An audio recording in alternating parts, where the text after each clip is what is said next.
Welcome to public TV news బులెటిన్ల ముందుగా headlines.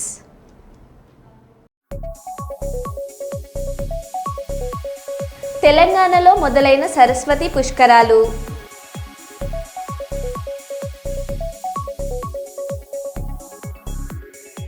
ఉత్తరప్రదేశ్లో న్యాయవాదుల సమక్షంలో పెళ్లి చేసుకున్న ఇద్దరు మహిళలు.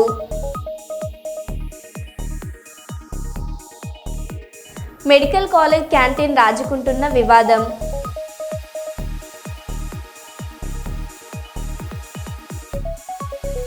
వరంగల్ స్టేషన్ రోడ్డు ప్రాంతంలోని ప్రభుత్వ జూనియర్ కళాశాల నూతన భవన నిర్మాణానికి శంకుస్థాపన చేసిన రాష్ట్ర మంత్రి కొండ సురేఖ.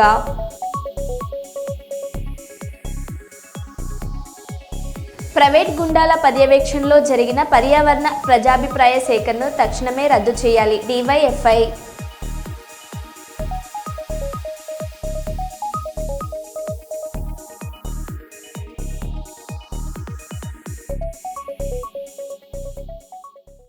ఇక వివరాల్లోకి వెళ్తే, నోబెల్ ఎడ్యుకేషనల్ ఎంపవర్మెంట్ అసోసియేషన్ మరియు సింగరేణి క్యాలరీస్ కంపెనీ ఆధ్వర్యంలో Ramagundam area 1, 2 and 3 area Peddapalli మరియు మంచిర్యాల జిల్లాలోని నిరుద్యోగ యువతీ యువకుల కోసం దాదాపుగా 100కు పైగా కంపెనీలలో 3000 పైచీలకు ఉద్యోగాల కొరకు మెగా జాబ్ మేళా 18వ తారీఖు 5వ నెల 2025 ఆదివారం రోజున ఉదయం 8 గంటల నుండి గోదావరిఖన్లోని జవహర్లాల్ నెహ్రూ స్టేడియం ప్రాంగణంలో నిర్వహించడం జరుగుతుందని, ఇట్టి అవకాశాన్ని నిరుద్యోగ యువత సద్వినియోగం చేసుకోవాలని రామగుండం పోలీస్ కమిషనర్ అంబర్ కిషోర్ జూ ఈ ఒక ప్రకటనలో తెలియజేశారు. సింగరేణి కోలియరీస్ ద్వారా ఒక జాబ్ మేళా ఆర్గనైజ్ చేయడం జరుగుతూ ఉంది. మోర్ దెన్ 25 సెక్టర్స్ నుంచి రిక్రూటర్స్ అందరు వస్తున్నారు. వాళ్ళు గ్రాడ్యుయేషన్, పోస్ట్ గ్రాడ్యుయేషన్, ఇంటర్మీడియట్ అందరు డిఫరెంట్ లెవెల్స్లో ఉన్న ఎంప్లాయ్మెంట్ ఆపర్చునిటీస్ తీసుకువస్తున్నారు. మీ మాధ్యమంలో మాకు అందరు స్టూడెంట్స్తో, ప్రజలతో రిక్వెస్ట్ ఉంది, మీరు ఈ జాబ్ మేళాలో ఎక్కువ సంఖ్యలో పార్టిసిపేట్ చేయండి. తప్పకుండా ఈ అవసరంకి లాభం తీసుకోండి. మీ కెరియర్లో ఇది ఒక చాలా ఇంపార్టెంట్ పివటల్ పాయింట్ తీసుకురావడానికి ఇది ఎఫర్ట్ మన లోకల్ జిఎం గారు లలిత్ కుమార్ గారు, మన చైర్మన్ సింగరేణి కోలియరీస్ గారు వాళ్ళ ఆధ్వర్యంలో జరుగుతూ ఉంది. It's a very commendable and అప్రిసియబుల్ effort. Police వైపు కూడా మేము ఈ పనికి అన్ని వైపు సపోర్ట్ చేస్తాం. Thank you.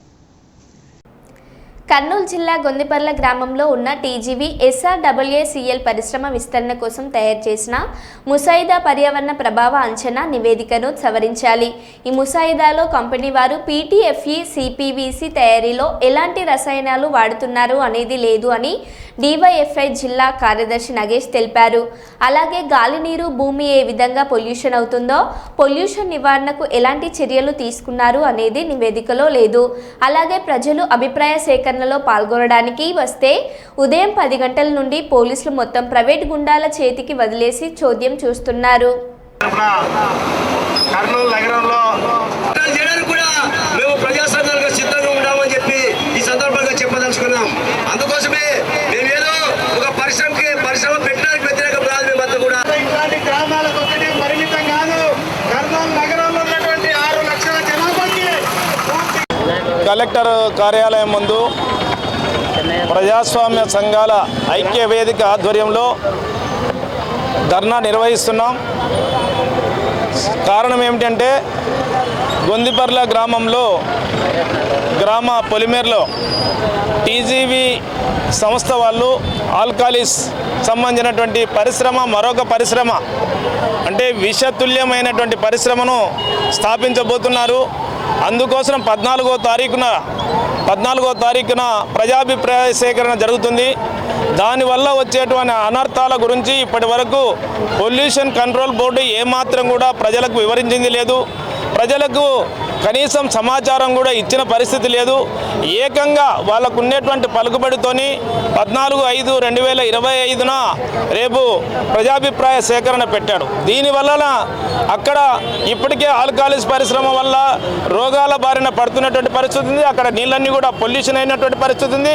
ఇప్పుడు కనుక ఈ పరిశ్రమ పెట్టినట్లయితే కనుక క్యాన్సర్ కానీ లేకుంటే కిడ్నీలు చనిపోవడం కానీ ప్రాణాంతకమైనటువంటి రోగాలు వచ్చేటువంటి ప్రమాదం ఉంది. ప్రజలు అనారోగ్య అనారోగ్యం పాలయ్యేటువంటి పరిస్థితి ఉంది. ఆ ప్రాంతం అంతా కూడా విషతుల్యమైపోయేటువంటి పరిస్థితి ఉంది. కాబట్టి మేము ఈ ప్రజాభిప్రాయ సేకరణను వ్యతిరేకిస్తున్నాం. అదేవిధంగా అక్కడ భూములు అంటే ఆ చుట్టుపక్కల గ్రామాలలో మొత్తం కూడా ఈరోజు గొంతిపర్ల కానీ, తాండ్రపాడు కానీ, దేవపాడు కానీ, పూలతోట కానీ, దొడ్డిపాడు కానీ, అదేవిధంగా పడిదంపాడు గ్రామాలలో ఉన్నటువంటి భూములన్నీ కూడా ఈరోజు మొత్తం కూడా పాడైపోతున్నటువంటి పరిస్థితి. వీటన్నిటి ఇన్ని దుష్ఫలితాలు ఉన్నప్పటికీ కూడా ఈరోజు టీజీవీ వాళ్ళు అక్కడ ఉండేటువంటి ప్రజలను ప్రలోభ పెట్టి, అధికారులను ప్రలోభ పెట్టి ఎట్టయినా తమ లాభాల పంట పండించుకునే దానికోసం ఈరోజు ప్రయత్నం అనేటువంటి జరుగుతుంది. ఇది ప్రజా సంఘాలుగా సాగనివ్వకూడదు అని చెప్పేసినటువంటి ఆందోళన ప్రారంభమైంది. అందుకు అధికారులు కూడా సానుకూలంగా స్పందించాలా, రాష్ట్ర ముఖ్యమంత్రి గారు కూడా సానుకూలంగా స్పందించాలా. ఎందుకంటే ఇప్పుడు యూరప్ కంట్రీస్ వాళ్ళందరూ కూడా ఇక్కడ పరిశ్రమ వద్దని చెప్పేసి చెప్పినారు. కానీ మన దేశంలో అందులో ఆంధ్ర రాష్ట్రంలో, అందులో కర్నూలు జిల్లాలో వెనుకబడినటువంటి ప్రాంతంలో అయితే కనుక బాగుంటుంది అని చెప్పేసి భావించి ఈరోజు ఇక్కడ పరిశ్రమ పెట్టడం అనేటువంటిది ఇక్కడ ఉండేటువంటి ప్రజలను అన్యాయం చేయడం మరొకటి కాదు. అందుకోసమే పునరాలోచన చేయాలి. వెంటనే రేపు జరిగేటువంటి ఏదైతే ప్రజాభిప్రాయ సేకరణ ఉందో వాటిని తక్షణమే వాయిదా వేయాలని చెప్పేసి డిమాండ్ చేస్తున్నాం. నా పేరు రామకృష్ణ, ఏపీ రైతు సంఘం జిల్లా ప్రధాన కార్యదర్శి. SRAACL కంపెనీ ప్రజాభిప్రాయ సేకరణ పూర్తిగా గూండాల పర్యవేక్షణలో జరుగుతుంది. అక్కడికి వచ్చి ఒక్కొక్కరిని వెతికి ఎవరైతే ఒరిజినల్గా ఈ పరిశ్రమ వల్ల ఎలాంటి ప్రమాదం జరుగుతుంది, పరిశ్రమ వల్ల ఎలాంటి కాలుష్యం జరుగుతుందో చెప్పడానికి ఎవరు ప్రయత్నం చేస్తే వాళ్ళని అక్కడ ఉన్న ప్రైవేట్ రౌడీలు మరి ఎత్తుకొచ్చి లాక్కొచ్చి బయట పడేస్తున్నారు. పోలీసులు కేవలం ప్రేక్షక పాత్ర చూస్తున్నారు. ఇక్కడ ఉన్నటువంటి RDO కానీ అట్లాగే ఎన్విరాన్మెంటల్ అధికారులు కానీ మొత్తం సోద్యం చూడడము, అసలైనటువంటి అభ్యంతరాలు చెప్పే వాళ్ళ యొక్క వినతులను స్వీకరించకుండా ఏకపక్షంగా ప్రైవేట్ గుండాల చేత ఉసిగొలిపేసి ఈరోజు బయటికి పంపిస్తున్నారు. ప్రైవేట్ గుండాలు రామచంద్ర నాయక్ అన్నటువంటి ఒక వ్యక్తి వచ్చి వెతికి ప్రజలందరినీ బయట పడేస్తుంటే మరి పోలీసు వాళ్ళ డ్యూటీ వాళ్ళు చేయకుండా ఫ్రీ అండ్ ఫెయిర్ గా ప్రజల అభిప్రాయం చెప్పకోకుండా ఎందుకని చెప్పేసి ఈ రోజు ఇంత దుర్మార్గంగా వ్యవహరిస్తున్నారని చెప్పేసి మేము అడుగుతున్నాం. కాబట్టి ప్రజాభిప్రాయ సేకరణని తక్షణమే రద్దు చేయాలి, మరి ఫ్రీ అండ్ ఫెయిర్ గా ప్రజాభిప్రాయ సేకరణ చేయాలని చెప్పేసి మేము డిమాండ్ చేస్తున్నాం. గట్కేసర్ మున్సిపాలిటీలో గత 5 రోజుల క్రితం గట్కేసర్ ముద్దుబిడ్డ వీర జవాన్ ములుగు జిల్లా కర్రెగుట్టలో ఛత్తీస్గఢ్ సరిహద్దు ప్రాంతంలో నక్సలైట్లు పెట్టిన మందు పాత్ర పేలి మరణించిన తిక్క సందీప్ కుటుంబానికి పరామర్శించడానికి గట్కేసర్ మున్సిపాలిటీ బీఆర్ఎస్ పార్టీ అధ్యక్షులు బండారి శ్రీనివాసగౌడ్ మరియు గట్కేసర్ మున్సిపాలిటీ మాజీ వైస్ చైర్మన్ పలుగాల మాధవరెడ్డితో కలిసి వారి ఇంటికి వెళ్లి వారి యోగక్షేమాలు తెలుసుకొని వారికి ధైర్యం చెప్పి తన వంతు సహాయంగా సొంతంగా రూపాయలు 3 లక్షల తిక్క సందీప్ తల్లి మరియు సతీమణికి గౌరవ మేడ్చల్ శాసనసభ్యులు చాచుకూర మల్లారెడ్డి అందజేయడం జరిగింది.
నక్సలైట్ల దాంట్లో చనిపోయారు.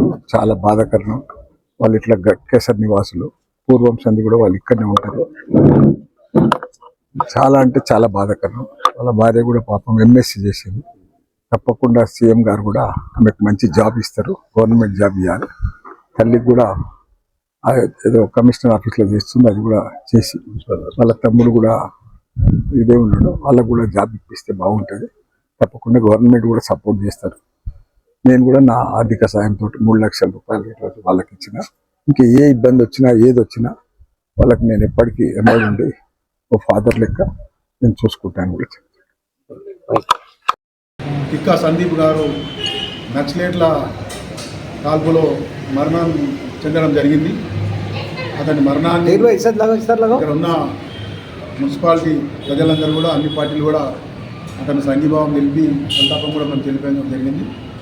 ఈరోజు మా స్థానిక ఎమ్మెల్యే మల్లారెడ్డి గారు అతని వాళ్ళ ఇంటికి వచ్చి వాళ్ళ తల్లి గారిని వాళ్ళ మిస్సెస్ అయిన వాళ్ళనిద్దరిని కూడా పరామర్శించి వాళ్ళకి ఎల్లప్పుడూ వాళ్ళ కుటుంబానికి తోడుగా ఉంటా అని చెప్పి అతను సొంత నిధులనుడుగా ఈరోజు 3 లక్షల రూపాయలు కూడా మల్లారెడ్డి గారు ఆ కుటుంబానికి ఇవ్వడం జరిగింది. అలాగే ఇంకా ముందు కూడా ఆ కుటుంబానికి ఏ అవసరం ఉన్నా మన మెడికల్ కానీ ఎడ్యుకేషన్ కానీ ఆయనకు సంబంధించిన 2 సంస్థలలో ఏదైనా కూడా ఏ ప్రాబ్లం ఉన్నా అతను వెన్నంటూ ఉంటానని ఆ కుటుంబాన్ని ఆదుకుంటానని చెప్పడం జరిగింది. కాబట్టి మేము కూడా ఇక్కడ లోకల్ బీఆర్ఎస్ఎల్ తరఫున కూడా గత చనిపోయిన రోజు నుంచి కూడా ఆ కుటుంబానికి ఆ 2 రోజులు కూడా అండదండలు ఉండి అతని శవయాత్రలు కూడా మొత్తం సాయంత్రం వరకు కూడా అందరం పాల్గొని బీఆర్ఎస్ పార్టీ కార్యకర్తలు ఇక్కడ ప్రతి ఒక్కరు కూడా ఆ కుటుంబానికి రాబోయే కాలంలో ఎల్లప్పుడూ కూడా మేము అండగా ఉంటామని తెలియజేసుకుంటూ ఇక ముందు కూడా అతని ఆత్మకు శాంతి చేకూర్చాలని ఆ కుటుంబానికి దేవుడు ఎల్లప్పుడూ మనోధైర్యాన్ని ఇవ్వాల్సిందిగా నేను కోరుకుంటూ అతని ఆత్మకు శాంతి చేకూర్చాలని మనం చేస్తున్నాం. అజ్జీవన్ ఏరియా వర్క్షాప్ కాంట్రాక్టు కార్మికులు సమ్మె కరపత్రం రిలీజ్ చేయడం జరిగింది. ముఖ్య అతిథిగా హాజరైన సిఐటియు పెద్దపల్లి జిల్లా ఉపాధ్యక్షులు మేండే శ్రీనివాస్ మాట్లాడుతూ కేంద్రంలోని మోడీ ప్రభుత్వం అవలంబిస్తున్న కార్మిక ప్రజా వ్యతిరేక విధానాలను నిరసిస్తూ కనీస వేతనాలను పెంచాలని డిమాండ్ చేస్తూ 2025 మే 25 దేశవ్యాప్త సమ్మెను నిర్వహించాలని అన్ని కార్మిక ఉద్యోగ సంఘాలు నిర్ణయించాయని, ఈ దేశవ్యాప్త సమ్మెలో సింగరేణి అన్ని విభాగాల కాంట్రాక్టు కార్మికులు పాల్గొని జయప్రదం చేయాలని విజ్ఞప్తి చేశారు. నరేంద్ర మోడీ కార్మిక వ్యతిరేక విధానాలు, నరేంద్ర మోడీ కార్మిక వ్యతిరేక విధానాలు, మే 20 సమ్మెను విజయవంతం చేయాలి.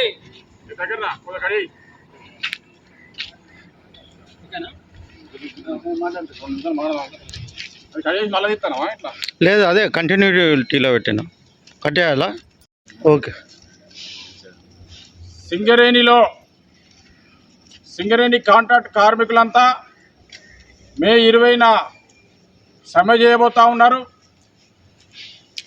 ప్రధానంగా నరేంద్ర మోడీ కార్మిక వ్యతిరేక విధానాలను వ్యతిరేకిస్తూ 4 లేబర్ కోడ్స్ ఏదైతే కార్మికులకు వ్యతిరేకంగా తీసుకువస్తున్నాడో ఆ 4 లేబర్ కోడ్స్ను పూర్తి స్థాయిలో రద్దు చేసి పాత చట్టాలు ఏవైతే ఉన్నాయో 29 కార్మిక చట్టాలను అమలు చేయాలని చెప్పి డిమాండ్ చేస్తూ ఈరోజు కాంట్రాక్ట్ కార్మికులు, పర్మనెంట్ కార్మికులు పెద్ద మొత్తంలో మే 20న సమ్మె జరగబోతూ ఉన్నది. ప్రధానంగా సింగరేణిలో కాంట్రాక్ట్ కార్మికులు చాలని జీతాలతోటి జీవనం కొనసాగిస్తున్న పరిస్థితి ఉంది. గత కొన్ని సంవత్సరాల కానుంచి హై పవర్ కమిటీ వేతనాల కోసం పోరాడుతున్నప్పటికీ ఇప్పటి వరకు కూడా అమలు చేయకుండా యజమాన్యం మీనమేషాలు లెక్క పెడుతున్న పరిస్థితి ఉంది. ఇటు రాష్ట్ర ప్రభుత్వం కూడా కొత్తగా 1.5-2 సంవత్సరాలు కావస్తూ ఉన్నది. ఈ ప్రభుత్వం అధికారంలోకి వచ్చిన తర్వాత కాంట్రాక్ట్ కార్మికులందరినీ రెగ్యులర్ చేస్తాం, కనీస వేతనం అమలు చేస్తామని చెప్పి ఇప్పటి కూడా ఈ కాంగ్రెస్ ప్రభుత్వం అమలు చేయని పరిస్థితి ఉంది. కనీస వేతనం 26,000 అంటే ఒక జీవన పరిస్థితులలో కార్మికుల కుటుంబ సభ్యులు ఎవరైతే భార్యాభర్తలు, పిల్లలు, వాళ్ళ తల్లిదండ్రులు ఇవన్నీ లెక్కలు తీసినప్పుడు ఒక కార్మికునికి కనీస వేతనం 26,000 అని చెప్పి కార్మిక సంఘాలు డిమాండ్ చేస్తూ ఉంటే ఈరోజు నరేంద్ర మోడీ బీజేపీ ప్రభుత్వం కనీస వేతనం రోజుకు 175 రూపాయలుగా నిర్ణయించింది. ఇది అత్యంత దుర్మార్గమైన విషయం.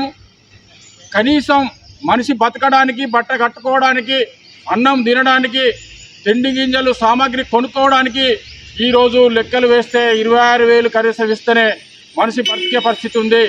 అందుకని సింగరేణి కాంట్రాక్ట్ కార్మికులు అత్యంత జీవన పరిస్థితులలో కొనసాగుతున్న పరిస్థితి ఉంది. అందుకని సింగరేణి కాంట్రాక్ట్ కార్మికులకు హైపర్ కమిటీ వేతనాలతో పాటు కనీస వేతనం 26,000 చెల్లించాలని చెప్పి ఈ సందర్భంగా డిమాండ్ చేస్తూ మే 20న పెద్ద ఎత్తున సమ్మె జరగబోతూ ఉంది. ఈ సమ్మెలో కాంట్రాక్ట్ కార్మికులు, పర్మనెంట్ కార్మికులు అందరూ కూడా పాల్గొని విజయవంతం చేయాలని చెప్పి సిఐటిగా విజ్ఞప్తి చేస్తూ ఉన్నాం. ఓకేనా? ఓకే. మెడికల్ కాలేజ్ క్యాంటీన్ రాజుకుంటున్న వివాదం. వైద్యుల సంఘం నాయకులు క్యాంటీన్కు తాళం వేసిన 24 గంటలు కాకముందే తాళాలు పగలగొట్టిన వైనం. క్యాంటీన్కు తాళాలు వేయడం కోర్టు ఆదేశాలు ధిక్కరించినట్లేనని క్యాంటీన్ నిర్వాహకులు వరప్రసాద్ చెబుతుండగా, ఫోర్జరీ చేసిన పేపర్లతో క్యాంటీన్ వరప్రసాద్ కొనసాగించడం ఏమాత్రం తగదని, వెంటనే ఖాళీ చేయడం, లీజ్ పొడిగించడం జరగాలని డాక్టర్ సంఘం నాయకులు చెబుతున్నారు.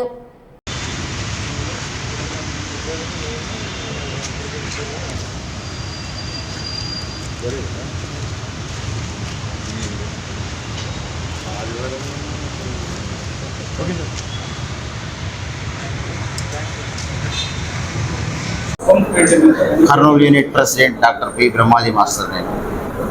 సో ఈ క్యాంటీన్ని డాక్టర్ వరప్రసాద్ అతనుకి లీజు 5 years ఇచ్చారు. 2013లో ఇచ్చినారు. 5 years లీజ్ ఉంటే ఇతను 30 ఏళ్ళ లీజ్ ఇచ్చినారని ఇంకో డాక్యుమెంట్ ఫేక్ది క్రియేట్ చేసి ఇతనే కోర్టులో వేసినాడు. ఏమని 30 ఏళ్ళు నాకు లీజ్ ఇచ్చినారు, 5 ఏళ్ళు కాదని. సో యాక్చువల్గా బాధితులు కోర్టుకి వెళ్ళాలా, కానీ ఇతనే అక్యూజ్డ్ పొజిషన్లో ఉండి ఇతనే కోర్టుకి వెళ్ళి నన్ను 60,000 50,000 అడుగుతున్నారని కోర్టుకు కేసు వేసినారు. సో మీరు అడిగినట్లా తెలిసి ఎందుకు మీరు యాక్షన్ తీసుకోలేదంటే హైకోర్టులో నుంచి ఆర్డర్ కూడా తెచ్చినాడు పోలీసులకు. ఏమని సివిల్ మ్యాటర్లో పోలీస్ ఇన్వాల్వ్ కావద్దని 3 Town స్టేషన్ కూడా ఆర్డర్ తెచ్చినాడు. సో అందుకు ఎవరు ఎంటర్ అయ్యి అడిగినా కూడా అందరినీ భయపడిస్తున్నాడు ఇతను. సో ఈయన ఆల్రెడీ రిటైర్డ్ అయిన క్యాండిడేట్. రిటైర్డ్ అయిన అతనికి ఏబిజిడి మెంబర్షిప్పే రిమూవల్ అవుతుంది. సో అట్లా కూడా దౌర్జన్యం చేస్తున్నాడు. ఇంతకుముందు ఇక్కడ జరిగినప్పుడు ఒక గోడ కూడా జేసీబీ పడగొట్టినాడు. అప్పుడు కూడా ఎవరు అడగలేకపోయినారు. సో ఏమనంటే ప్రిన్సిపల్, సూపరింటెండెంట్లు అందరినీ బెదిరియడానికి రెడీగా ఉన్నాడు ఇతను. సో ఇటువంటి పరిస్థితుల్లో క్యాంటీన్ ఈ అందరికీ హాస్పిటల్లో డాక్టర్స్కి, స్టూడెంట్స్కి ఎంతో అవసరం. దీన్ని క్యాంటీన్ని మేము కైవశం చేసుకునేదాకా వదిలేదు. సో అతను మంచిగా 2-3 days లోపల హ్యాండ్ ఓవర్ చేసిపోతే మంచిది. లేదంటే మేము యూనియన్, ఏబిజిడిఏ యూనియన్ కానీ జూడా అంత యూనియన్ ఏకమై ఇతన్ని తరిమేసే అవకాశం ఉంది. సో ఆయనని రిక్వెస్ట్ చేస్తున్నాం అట్లీస్ట్ కనీసం మా క్యాంటీన్ మాకు హ్యాండ్ ఓవర్ చేయమని. కానీ ఆయన దౌర్జన్యమో ఆగడం లేదనిపిస్తుంది. జరగబోయేది ఎట్లా ఉంటుందో పరిస్థితి అర్థం కాలేదు. దీంట్లో హై లెవెల్ అథారిటీ అన్న ఇన్వాల్వ్ అయ్యి హెల్ప్ చేస్తే బాగుంటుందని కోరుకుంటున్నాం. Doctor P Brahmaji master. Warangal పశ్చిమ నియోజకవర్గ పరిధిలోని ప్రతి కాలనీ అభివృద్ధికి ప్రత్యేకంగా అభివృద్ధి చేపడతానని వరంగల్ పశ్చిమ నియోజకవర్గ శాసనసభ్యులు శ్రీ నాయిన్ రాజేందర్ రెడ్డి అన్నారు. గురువారం రోజున 10వ డివిజన్ కాపువాడ పీటీసీ పాఠశాల ఆవరణలో 15వ ఆర్థిక సంఘ నిధులు 25 లక్షలతో అంతర్గత రోడ్డు నిర్మాణం కోసం శంకుస్థాపన గ్రేటర్ వరంగల్ మున్సిపల్ కమిషనర్ శ్రీమతి అశ్విని తానాజీ వాకడేతో కలిసి చేశారు. ఈ సందర్భంగా కాలనీలోని పర్యటించిన సమస్యలను పరిశీలించారు. శిథిలావస్థలో ఉన్న పాత భవనాన్ని కూల్చివేయాలని అధికారులను ఆదేశించారు. ఈ సందర్భంగా వారు మాట్లాడారు.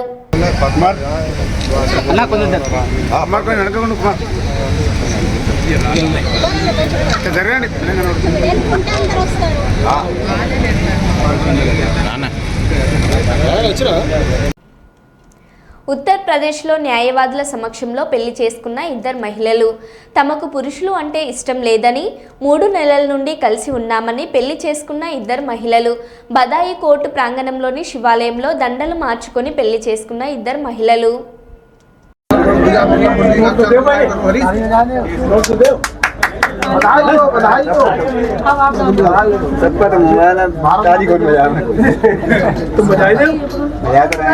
दो लोग खड़े हो जाइए, अब इधर मुंह करके, इधर मुंह करके खड़े हो जाइए, इधर मुंह करिए दोनों लोग. अभी बोल गया है सुनो. अरे खन गए भैया रात में पैर छू के आशीर्वाद. क्या बात है, खुद बनाएंगे भगवान के हाथ जोड़. तो आप दोनों लोग इधर देख के खड़े हुए हैं, इधर देख लीजिए दोनों लोग साथ में खड़े होके. सर किससे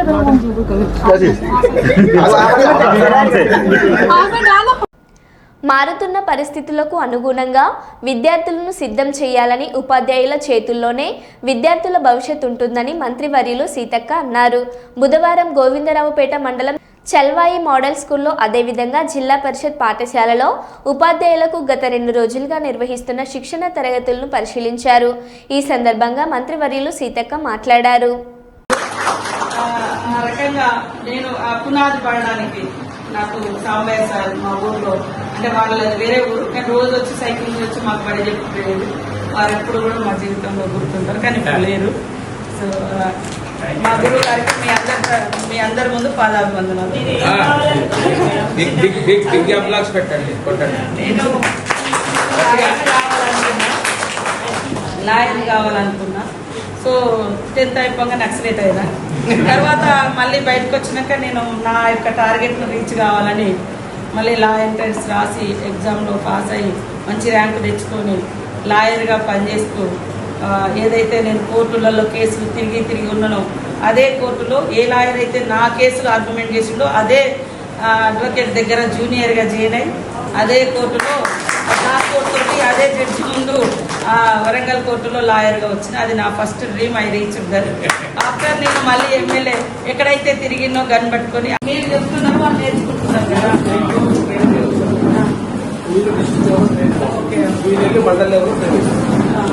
మళ్ళీ మీరు మండలంలో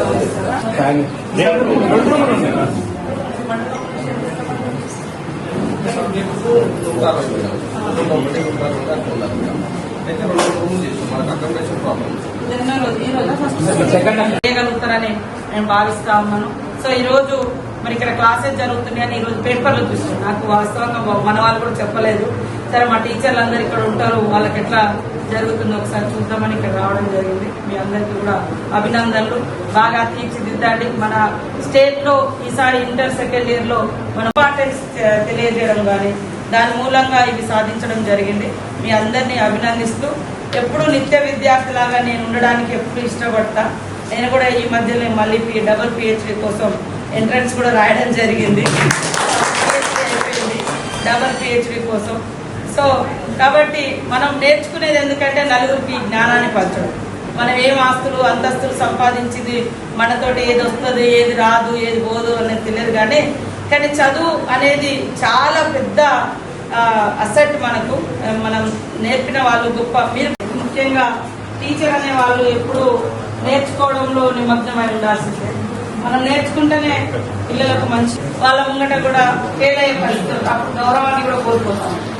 సో ఖచ్చితంగా ఈ యొక్క ట్రైనింగ్ మీకు ఉపయోగపడతానని నేను అనుకుంటా ఉన్నాను.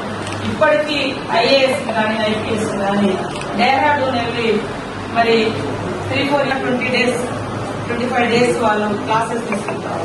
అంటే మీకు అంతా అయిపోయింది కదా, ఇంకొక 4-5 years అయితే రిటైర్మెంట్ అయినప్పుడు. ఎందుకంటే కొత్త సవాళ్ళు కొత్త సమస్యలు వచ్చినప్పుడు వాటిని ఎట్లా ఫేస్ చేయాలి, ఎట్లా ఎదుర్కోవాలంటే మాకు కూడా మాకంటే ఎక్కువ ఎక్స్పర్ట్స్ ఉన్న వాళ్ళ దగ్గర నుంచి నేర్చుకోవాలని కూడా చెప్తా ఉంటాం. సో ఈ రోజు కూడా మీరు టీచర్స్ అయినప్పటికీ కొత్త రకమైనటువంటి సవాళ్లను సమస్యలను చదువులో ఉండే చిక్కుముడులను మరి విప్పాలి అంటే ఖచ్చితంగా మనకు కూడా ట్రైనింగ్ అవసరం. సో అందరూ కూడా నేర్చుకోవడానికి ఎప్పుడు కూడా సుముఖంగా ఉండాలి. మీ అందరి కృషి కూడా ఏర్పాటు చేసుకోవడం అనేది కూడా రేపు మన పిల్లలను ఇంకా ఇప్పటికీ మనము మరి బ్యాక్వర్డ్ ఏరియాగా ఉన్నప్పటికీ మీరందరూ కూడా బాగా స్టేట్లో కూడా మనం ఇంటర్ సెకండ్ ఇయర్ లో స్టేట్ లో 8th ర్యాంక్ లో రావడం జరిగింది. సో వీటితో పాటు సంతృప్తి చెందకుండా ఇంకా మనం ఎప్పుడు ముందంజలో ఉండాలి, మన పిల్లలు ఎప్పుడు కూడా అన్ని రంగాలలో బాగుండాలి అనే తపన మన కుటుంబ సభ్యుల మీద, మనం కన్న పిల్లల మీద మనకు ఎట్లయితే ప్రేమ ఉంటుందో, మనం టీచ్ చేసే అంత టీచింగ్ లో పర్ఫెక్ట్ గానే ఉంటారు. బట్ అందరికీ అన్ని తెలియదు కాబట్టి కొన్ని టెక్నిక్స్ కావచ్చు, టీచింగ్ లో కావచ్చు, స్టూడెంట్స్ తో బిహేవియర్ లో కావచ్చు, లేదా బయట ఉండేటువంటి రకరకాల నాలెడ్జ్ కి సంబంధించి కావచ్చు. ఒక టీచర్ ఎప్పుడు కూడా విద్యార్థిగా ఉంటేనే బెస్ట్ టీచర్ గా పర్ఫార్మెన్స్ చేయగలుగుతారు. సో అట్లా ఈ 5 days క్లాస్ ను మీరు ఆ రకంగా యూజ్ చేసుకుంటారని నేను భావిస్తూ, ఎందుకంటే మీరు బాగా నేర్చుకోగలిగితే, మీరు బాగా చెప్పగలిగితే మన ప్రాంత పిల్లలు కూడా బాగా మరి మిగతా సమాజంతో పోటీ పడగలుగుతారు. మీలాంటి టీచర్స్ ఉండడం మూలంగానే మరి నిరక్షరాస్యత నుంచి అక్షరాస్యతతో పాటు మరో బులెటిన్లో మళ్ళీ కలుద్దాం. Stay tune.